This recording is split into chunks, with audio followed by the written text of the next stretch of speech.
Well, good evening, ladies and gentlemen, and thank you very much for inviting me to open this series of debates on the challenges we face as a society. What I'm going to do tonight is to set out a path, one of the key ideas that we're pursuing, but I know that will beg many questions about how this impacts on the voluntary sector, and I'm very happy to have quite a discussion about that as we go through the question and answer session.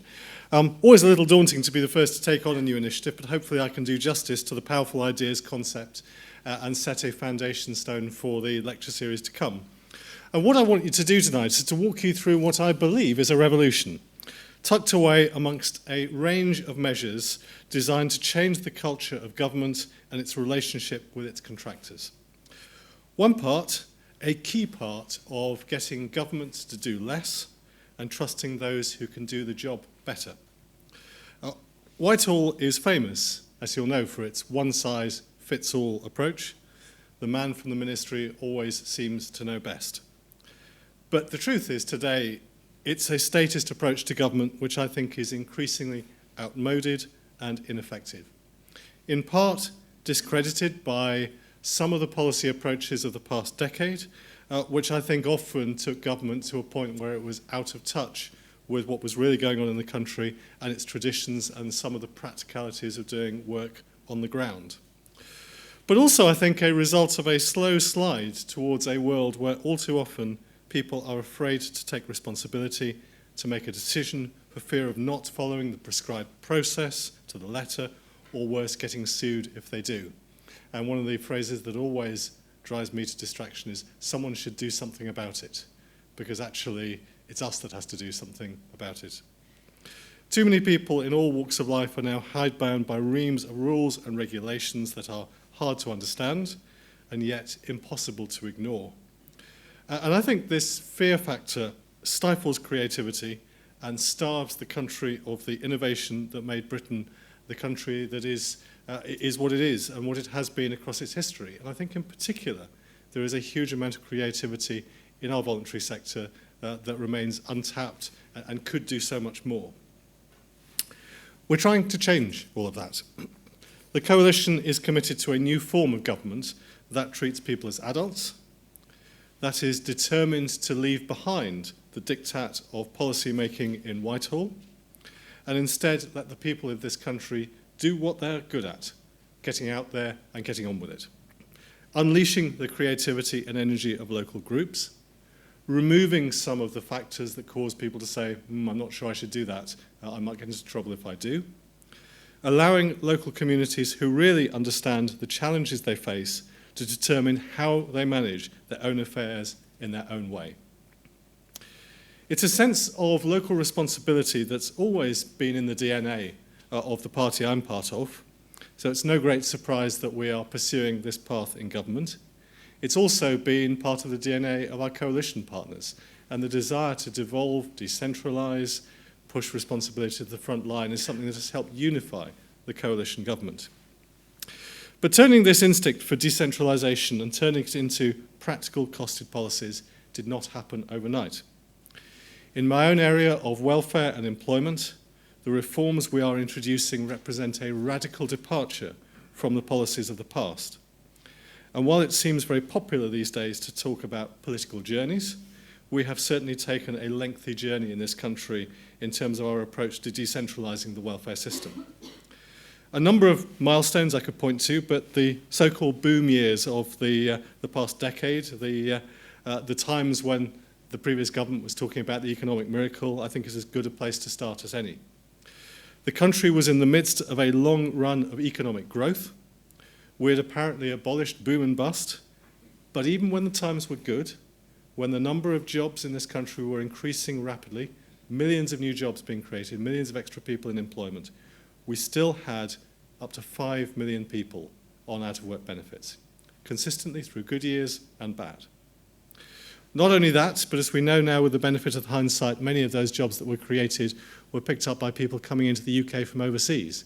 We failed to get people from this country off benefits and into work. And instead of supporting people in hard times, as the welfare system was originally designed to, a rigid state superstructure ended up trapping those nearly 5 million people on benefits. and in many communities it became a way of life.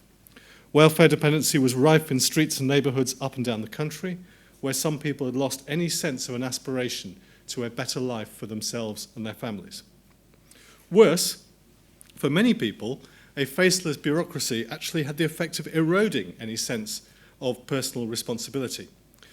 We created a system that helped condemn people to a lifetime on benefits through an unaffordable benefits regime which actually was structured in a way that discouraged people from seeking work, which, as we know, is one of the surest ways out of poverty, out of deprivation, and into mainstream society.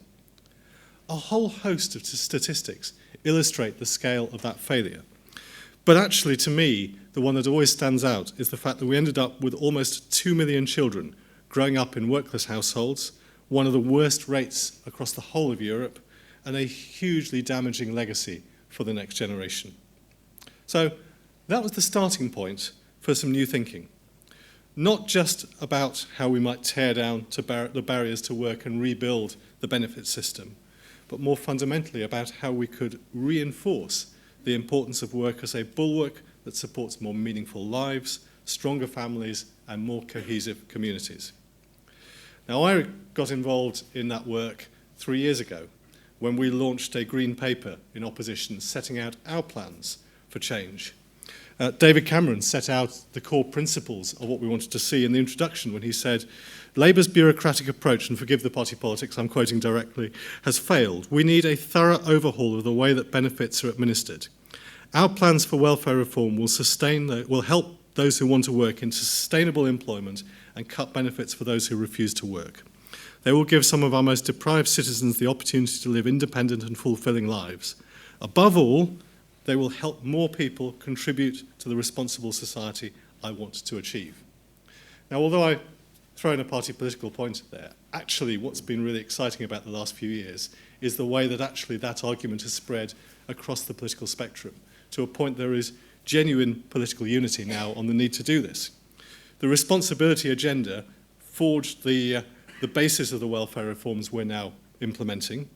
But the fact that the ideas were picked up, ideas that originated in North America, ideas that were picked up here, have been seen through into government, the fact that we're now able to put in place reforms that are based on some of the detail put in place in the latter days of the previous government is a sign of the degree to which there's been a coalescence of view about the need for change. Hardly a surprise, David Freud, Lord Freud as he now is, the Minister for Welfare Reform under this government, originally worked on a commission report for Tony Blair, then helped us put together our green paper, then worked with the previous government in their latter days to try and turn some of those ideas into a reality, and has now joined this government as a minister, setting out some of the challenges in the welfare arena, helping us shape some of the solutions that we're putting together today. But he was far from being alone in recognising that there was a deep-seated problem.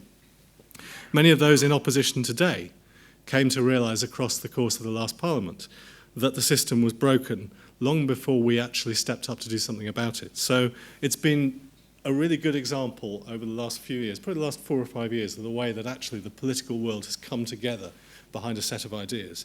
And that, I think, makes the changes that we're putting in place genuinely powerful for the future, because they will, and I believe can and should, survive any future changes of government. And I think that the fact that most people recognise that it cannot be right to have a system that defines people as stranded on benefits indefinitely, that leaves people in this position, means that there's also a huge public groundswell of demand for change that goes beyond the tabloid headlines, but gives us a hugely important platform on which to work. An example of the consensus is the way in which we now have strong cross-party, political support for the plans to try and move people off incapacity benefit, to challenge those people about the options available to them, to try and demonstrate to them there is potentially, for those who have got the ability to do so, there are better options available. Not to remove support from those who absolutely need it, but to actually provide opportunities and support for those who've got the potential to do something better. And that's why, from this spring, we will be reassessing 1.6 million people on incapacity benefit to help identify those who've got the potential to do something better with their lives and give them the support they need to do so. a challenging process, the one that will be difficult to go through, but at the same time, because there is now cross-party and cross-society support for that change, I think it will be much easier to deliver. The same non-partisan approach has been very supportive. The same non-partisan support has also been immensely valuable in delivering Ian Duncan Smith's great vision of the universal credit, a transformation of our benefit system that will, for once and for the first time in a long time, genuinely ensure that work pays. A single system, structured in a way that people who decide to work a few extra hours each week or to go back and earn a bit more money will always know they'll be better off. And the refrain that many of us have so often heard, "I'd be better off on benefits," will no longer be the case.